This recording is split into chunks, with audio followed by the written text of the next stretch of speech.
One of the most common pressures leaders carry is the belief that we have to know everything. Yeah. Raise your hand if you're guilty. That's me. Every question that comes our way, every problem that shows up on the team, we feel like we need to have the answer or the solution. At first, it feels like responsibility. We tell ourselves, this is what I'm here for. This is what good leadership looks like. But the longer we lead this way, the heavier it gets. Because the truth is, no leader can have all the answers. And when we try, it comes at a cost. We burn ourselves out, and we unintentionally keep our people from growing. Instead of helping them develop their own problem-solving muscles, that's right, those are muscles that have to be developed, they learn instead to wait on us. Before long, every road leads back to the leader, i.e. bottlenecking, and we're left carrying not just our own problems, but everyone else's also. Ooh, yes. This is such a trap because we start out with the best of intentions. We're trying to serve. We're trying to help our team. We're trying to be an efficient, good leader, but we end up stuck in a cycle where our team can't move without us. So here's the real question. Why do we as leaders so often feel like we have to have all the answers? And then the other side of that is, what does it look like to lead in a way that develops others so they can share in this burden with us? Oh my gosh. And just in case our listeners are wondering, what we're talking about in this episode applies to so many different areas of our life, both our personal, in our households, and we'll give examples later, but also in the workplace. So listen to this. At the core, the pressure to have all the answers comes from a false understanding of leadership. Somewhere along the way, we start believing that certainty equates with credibility. And that if we don't have the solution right away, we are failing. So we jump in with answers, we overfunction, and we carry weight that was never meant to be ours in the first place. But here's the cost. Every time we step in too quickly, we take away a development opportunity from someone else. Our teams stop thinking for themselves because they learn the leader will always jump in and save the day. It feels efficient in the short run, but it creates a nasty form of codependency. Yeah. Instead of building a team that grows in their competence and confidence to contribute and help solve problems, we build one instead that stalls out when we're not around. And it's not just exhausting for the leader, it undermines our team's potential. People want to contribute. They want to participate in solving problems. But if they don't feel like their input matters or that you as a leader will solve it for them, they will stop trying and they won't learn how to take more responsibility. And over time, the organization slows down, creativity dries up, and all the pressure lands right back on the leader's shoulders. Right. And again, the unintentional consequence is that everything depends on us. And when that happens, we have teams that aren't learning, they aren't growing, they aren't developing, which is going to keep us stuck in this perpetual space of having to have all the answers. And I think the important thing for leaders to kind of reframe here is that when they're doing this, when we as leaders do this, it's not just that we're carrying too much. It's not just that we're overburdening ourselves and running the risk of burning ourselves out, but we're actually capping our team's growth. Yes. So talk to us about how we do this with our Empower clients. Yeah. How do we coach our clients through this? Yeah. How do we help them reframe this obstacle of being the bottleneck into an opportunity, which increases the capacity of our team so that we together can carry more weight? So here's where we make the shift. The pressure to have all the answers is built on a false picture of leadership. Real leadership isn't about being the smartest person in the room. Instead, it's about learning to harness what we call the collective genius of the people around us. I love that phrase. Let me say it one more time. Real leadership isn't about being the smartest person in the room. It's about learning to harness the collective genius of the people around us. When we keep stepping in with quick fixes, two things happen. First, we hold our people back. Yeah. They can't contribute. They stop thinking for themselves. They stop stretching. They learn to wait for us instead of stepping up. But second, we take on weight we were never meant to carry in the first place. We become the bottleneck. Every problem, every decision, every next step has to run through us, and that's exhausting. And for our listeners, as I'm reading this from my screen here on my iPad, I mean, just so many examples of years of working with incredible clients and incredible organizations across every industry, and we've seen this over and over and over again. So if you're suffering from this, you need to know you're not alone. That's right. Instead of having all the answers, we need to step into the role of being a coach. In fact, we like to say that the best leaders are coaching leaders. That's right. Instead of holding everything ourselves, we create space for others to bring solutions and learn to share in the weight. That's how the pressure eases and teams grow stronger at the same time. And I want to take a moment here to reference one of our Empower tools from our leadership operating system. We call it the development square, which we did not create the principles or core concepts from this tool, but we adapted it for our clients to help them understand that growth is a process. And there are 4 basic stages of growth. And when we understand those, then we know how to engage with the team members around us that we want to see grow. Listen, people don't start out confident and competent when they're learning anything new. They move through, I know, dang it. They move through stages. First, they don't know what they don't know. Then they start to see the gap. Then they begin practicing with effort. And eventually, with time and support, they reach a place where it becomes second nature. Do you want to say anything at this point about season 1 of our podcast where they can go back? Tell them. Absolutely. If you want to deep dive on how we as humans learn how to do anything, I would say, go back and listen to the Development Square podcast from season 1. There are tool diagrams that you can see in the show notes. It is all there for you. Let me reiterate the content that people literally pay lots and lots of money to learn from you, Eric. And from our team. From our team. Where you can go get it. We're giving it to you. We're making it free to you. Come on. Gosh. If you don't get it, you're the only person you have to blame. All right. Now, here's why this is so important in the conversation. If we're always stepping in with answers, our people never get to move through that developmental process. That's right. They stay stuck in the early stages, waiting for us to solve everything. But when we give them space to try, fail forward, to learn, they grow. And as they grow, the weight of leadership doesn't sit on us alone any longer. It's shared across a stronger, more capable group of people. That's right. And man, is this not only true in leadership in our workplace, but it's true in leadership in our household. The number of times Drew, my husband, accuses me quite rightly of stepping in to rescue our children before they can learn the lesson necessary for them to continue their way around the development square. It's a real struggle because our instinct is probably twofold. One, it's I want to speed things up. And 2, it's like, oh no, I see what's going to happen and I want to save them from that inevitability. Right. But growth can't be rushed and growth won't happen unless it's given the opportunity to fully develop. Yeah. If we're always filling in gaps with our own answers, our people never get the chance to move through the process themselves or to learn from their own mistakes or to discover the pitfalls that are on the path. The best thing that we can do is to create space for them to wrestle, to practice, to learn.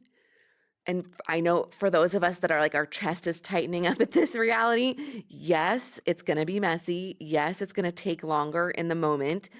But this is what is required to actually build leaders instead of just having a team of followers. I love that. We talk oftentimes about the difference between consumers and producers, which again, this applies both in our own homes with our kids as well as with our team members.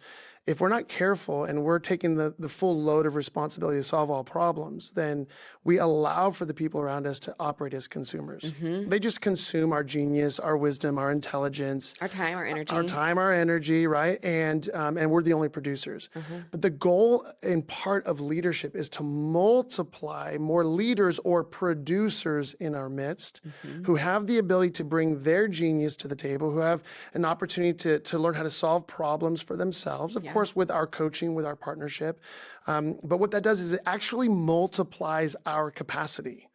And that's the goal of leadership, to multiply our capacity across the spectrum of people that we lead so that everybody is getting better at the things that originally only we did. That's right.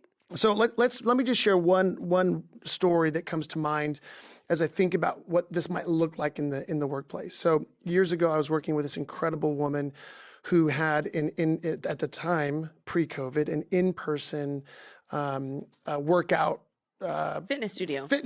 Thank you for that. That shows you how many fitness studios I've visited, and you probably should. Another conversation for another time. But she had this in-person fitness studio, and then COVID hit.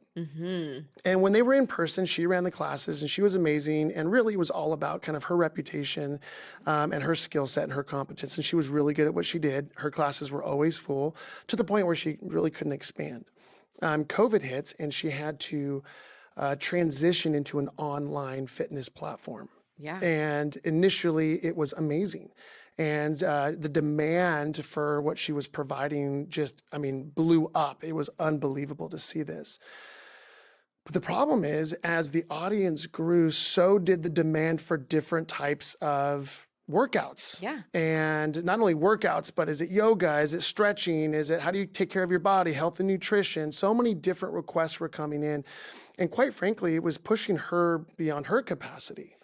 And in a conversation that we had together, I just said to her, I said, hey, listen, you're unbelievable by yourself, but you've plateaued in your ability to serve your audience. Yeah. What would it look like to build your team? Because she had a few other instructors, but basically they only did what she did.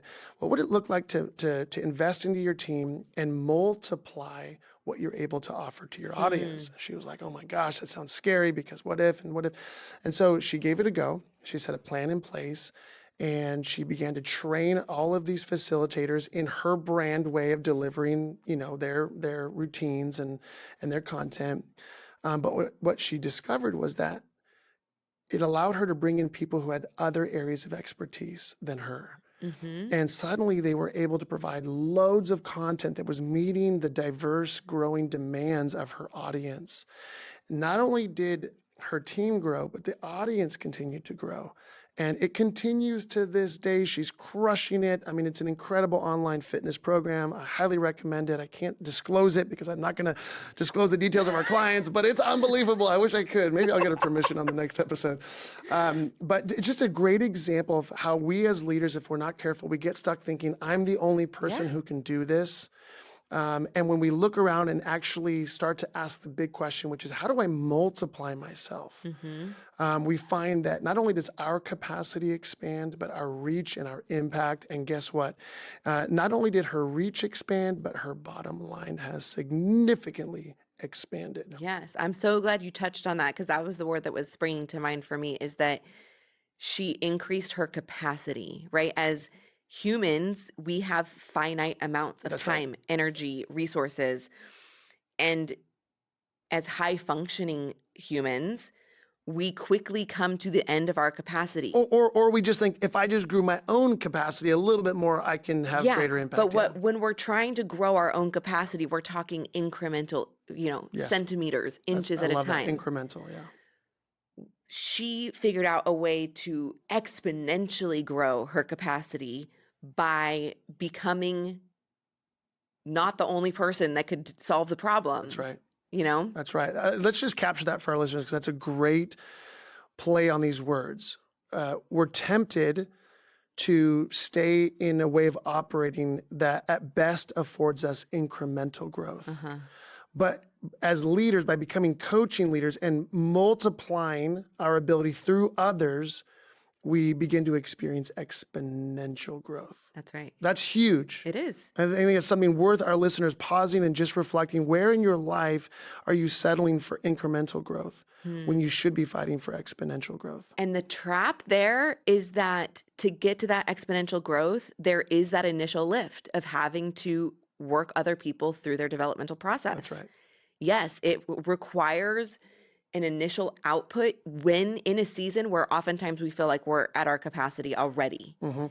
And yet, if we can carve out the space to do that, we can experience that exponential That's growth. right. One of the greatest complaints or most often complaints I have from leaders that are higher up in an organization are, why does it feel like I'm the only person who can solve these problems? And everybody comes to me and I end up having to solve everybody's problems. And I always just pause and then ask the simple question, how much time and energy have you given to training them in how to solve problems the way that you know how to solve problems? That's right. Oh, who's got time for that anyway? I'm like, well, hey, if you want incremental growth, go for it. But if you want exponential growth, as a leader, you're going to have to become a coaching leader. You're going to have to invest in the development of other people around you so that your capacity can exponentially expand, which I love. And similarly, how we can do this in our professional lives, we can do this in our personal lives. Yes. And you talked earlier about creating producers and rather than consumers. And I think our children are oftentimes the most draining consumers in our lives. Yes, and those little boogers. we love them. So this is your PSA to get on the ball of making children producers in your household. And thankfully, my husband is very skilled at being a coaching leader with our kids, probably more so than I am, because we now get to reap the benefits of, my 15-year-old regularly cooks dinner for us. The other night, my extended family came over, my parents, my sister, my nephew, our whole family, and he caught, filleted, and prepared several different fish entrees. We're not expecting all of our listeners to teach their kids how to catch the food. Sure. But maybe how to prepare it. Definitely how to prepare it. So we had poke, we had fish tacos, and he did the whole thing. Talk about increasing my capacity. That's right. If you are sitting here and one of your biggest drains every day is what the am I going to make for dinner tonight? A, I can relate. I feel your pain at a guttural level. But B, bring up other people, develop other people in your family that can start to answer that question with you. Maybe that's not something that you have to be the only one answering. But I remember back to the early days of having to, oh God, he wants to help me cook, and it's the process is going to be messier when you're cooking with an 8-year-old. Takes more time. The process takes more time when you're cooking with an 8-year-old. The process doesn't always turn out exactly how you wanted it when you're cooking with an 8-year-old. Yeah, not a chance.